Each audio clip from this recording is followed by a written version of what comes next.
Kamustahin naman natin ang sitwasyon sa may St. Peter's Parish, kaugnay ng mga kilos protesta sa zona ni Pangulong Aquino ngayong araw. May live report si Ivan Mayrina. Ivan? Igan, sa mga sandaling ito, nakikita natin sa aking likuran, mga kawani ng MMDA nagsasagawa sila ng head count. Kakatapos lamang magsagawa ng head count ng mga kawani naman ng NCRPO. At mula rito ay nagmarcha na sila. Yan, nakikita nyo sa screen, nagmarcha na sila patungo dito sa bahagi ng Ever Commonwealth. Yan po yung may sinetup na sila. Nakikita nyo pa rin sa inyong mga screen, yung mga container vans, may mga barbed wires din po dyan.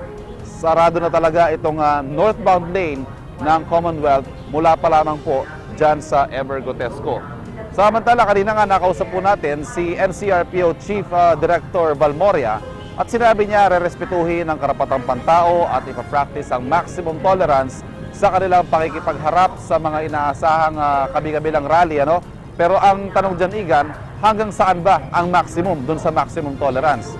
Kapag nagpumilit daw itong mga rallisan na makalapit dito sa Batasan Complex, ay walang ibang choice ang mga pulis kundi patupad ang batas at pigilan sila sa pamamaraang makatao, hindi marahas. Umaasa sila na makikipagtulungan itong mga ralisa, pagbibigyan naman daw sila magpahayag, pero sana naman daw ay hindi na sila lumabag sa batas. Bitbit ng mga pulis sa mga panangga, ang mga yantok, sana hindi na natin makita humantong pa sa karahasan ang mga kilos protesta, pero kung ang pagbabasehan natin ang mga nakaraang taon, ay laging naririyan, ang girian, at the very least, girian, gitgitan, minsan nagkakabalyahan, sana na lamang po ay walang magkasakitan. Samantala, mula dito sa ating kinatatayuan, nakikita niyo po, sa kanang bahagi naman, yung opposite lane, yung southbound nitong Commonwealth, nakikita na natin ang pagbibigat ng daloy ng trapiko.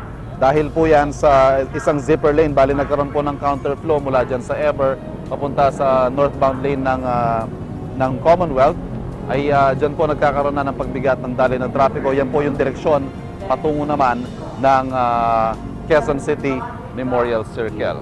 At sa ngayon ay kalmado pa naman dito sa ating kinatatayan sa tapat mismo ng St. Peter Parish. Pero dito po sa bahagi ng Ever naman ay inaasahan na natin ang pagdating ng unang grupo ng mga ralista anumang oras mula ngayon.